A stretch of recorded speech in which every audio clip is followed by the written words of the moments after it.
प्राचीन समय की बात है कि किसी गांव में एक बुढ़िया रहती थी। उसके 4 बेटे थे। बुढ़िया ने 4 ही भैंसें पाल रखी थी। कार्तिक का महीना आने पर बुढ़िया ने अपनी चारों बहुओं को बुलाया और कहा कि मैं तो कार्तिका नहाने जा रही हूँ।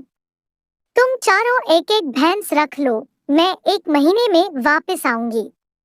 चारों बहुओं में से सबसे छोटी बहू बुढ़िया की लाडली थी। बुढ़िया ने जाते जाते यह भी कहा कि मैं 1 महीने में जब वापस आऊंगी तो देखूंगी कि किसने सबसे ज्यादा घी जोड़ा है। बुढ़िया की बातें सुन तीनों बड़ी बहुओं ने सोचा कि यही समय है बुढ़िया को बताने का कि छोटी को कुछ नहीं आता है। वह दही बिलौना नहीं जानती थी और ना ही उसे पता था कि घी कैसे बनाते हैं। उसकी जेठानियों ने भी जानबूझकर उसे कुछ नहीं बताया ताकि बुढ़िया वापस आने पर उसे डांट फटकार कर सके। तीनों जेठानियां घी बनाने में जुट गई, लेकिन छोटी बहू को कुछ नहीं आता था तो वह सारे दूध दही को पीपल की पटवारी में गिरा देती। मन से यह भोली थी। महीना पूरा होने पर तीनों जेठानियों ने एक एक डिब्बा घी का भरकर रख लिया। छोटी बहू ने जरा सा भी घी नहीं निकाला था। वह तो सारा दूध दही पीपल की पटवारी पर गिरा आती थी। बुढ़िया के आने की खबर वह पटवारी माता से कहती है कि मैं क्या करूं? मैंने तो सारा दूध दही यहाँ गिरा दिया है। अब मेरी सासू माँ आकर घी के बारे में पूछेगी तो मैं क्या जवाब दूंगी?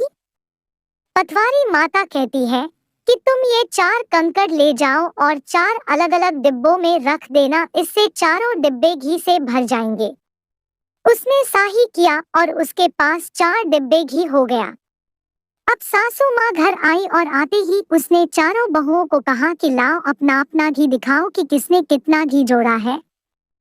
तीनों जेठानियां अपना घी का डिब्बा ले आई और मन ही मन खुश होने लगी कि अब छोटी बहू को सास से डांट पड़ेगी। छोटी बहू आई तो साथ में 4 डिब्बे घी भी लाई। वह सब ये देख के हैरान हुई कि इसे तो दही बिलौना भी नहीं आता था तो यह घी कहाँ से आया। वह कहने लगी कि जरूर इसके पति ने यह घी खरीदा है। इस पर छोटी बहू ने कहा कि मुझे तो कुछ नहीं आता था और ना ही मुझे किसी ने बताया कि किस तरह से दही बिलोकर घी बनाया जाता है। मैं तो सारा दूध पीपल में सींच देती थी और दही पटवारी पर चढ़ा देती थी। यह तो पटवारी माता की कृपा का प्रभाव है। छोटी बहू की सारी बातें सुनकर सारी बहुओं ने कहा कि अगर पटवारी माता को सींचने से इतना अधिक पुण्य मिलता है तब हम भी अगले साल उसे सींचेंगे और कार्तिक नहाएंगे। हे पटवारी माता, जैसे आपने छोटी बहू की सुनी वैसे ही आप सभी की